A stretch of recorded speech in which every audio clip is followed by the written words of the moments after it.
Professor, para a gente finalizar, qual o capítulo que foi mais desafiador para o senhor escrever?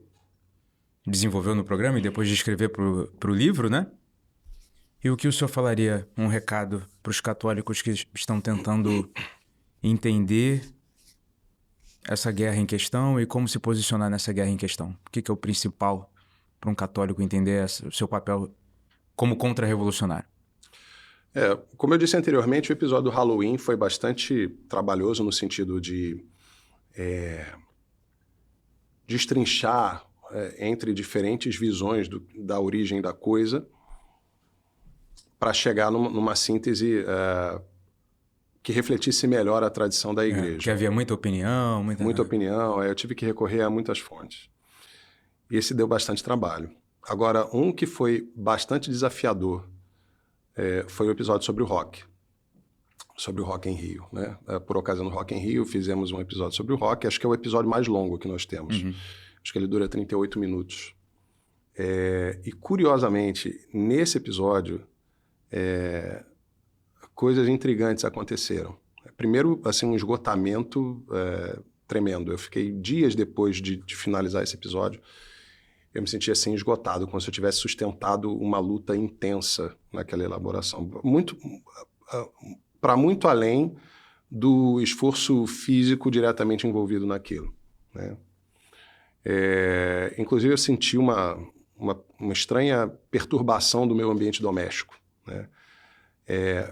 Para mim, estava muito claro que fazer aquele episódio significava mexer com forças muito poderosas, porque o rock ele foi o fenômeno um fenômeno de massa que transviou a juventude assim numa escala hecatômbica, né?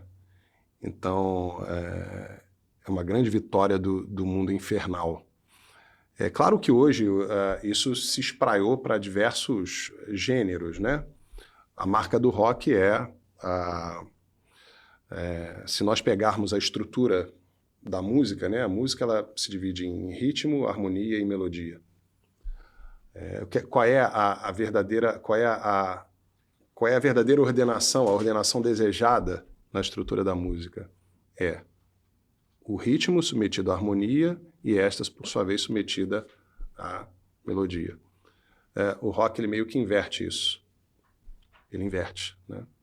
A própria origem do termo, né, rock and roll, está lá a origem dele remete a comunidades negras norte-americanas dos anos 20, salvo engano.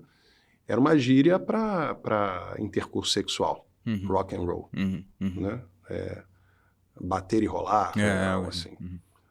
Então, esse significado se perdeu, voltou depois, teve um forte apelo junto à adolescência branca nos Estados Unidos. Lá nos Estados Unidos essa questão de branco e negro tem muita relevância. Mas foi um modo de fazer aquela juventude burguesa, WASP, né? White Anglo-Saxon Protestant, né?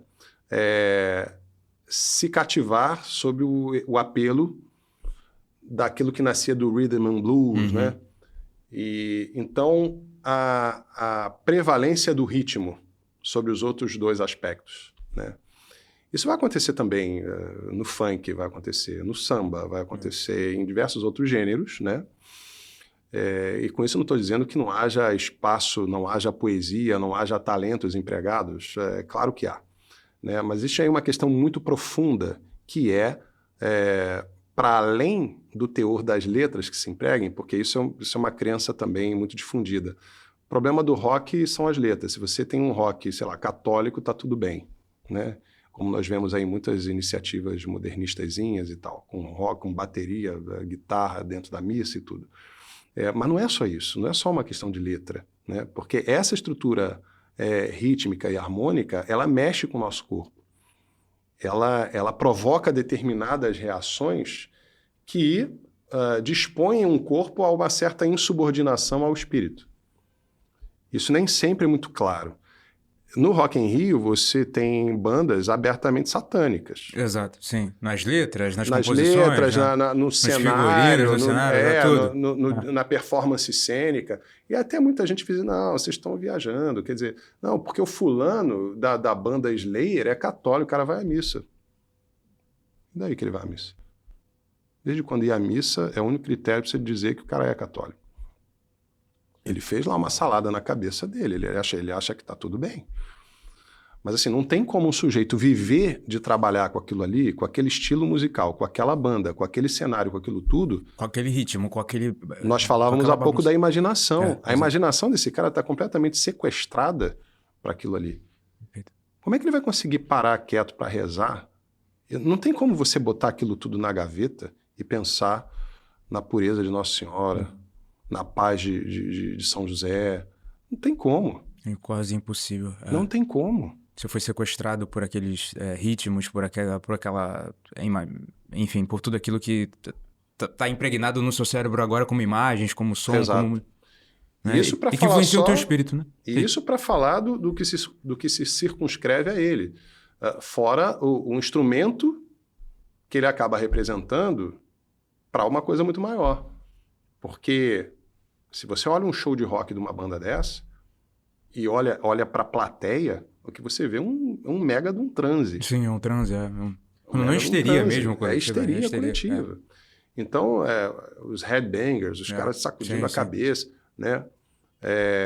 De novo, o rock ele se diversificou a tal ponto que haverá músicas que são classificadas como rock, porque são tocadas por bandas de rock, que vão incorrer muito menos nisso aí. Mas a questão aqui é o espírito de fundo da coisa. Seja qual for o estilo do rock, seja qual for o estilo pop que guarde alguma relação com isso, se você pega uma entrevista de um artista desse qualquer, você vê que ele esposa todos os princípios fundamentais da Revolução. Perfeito.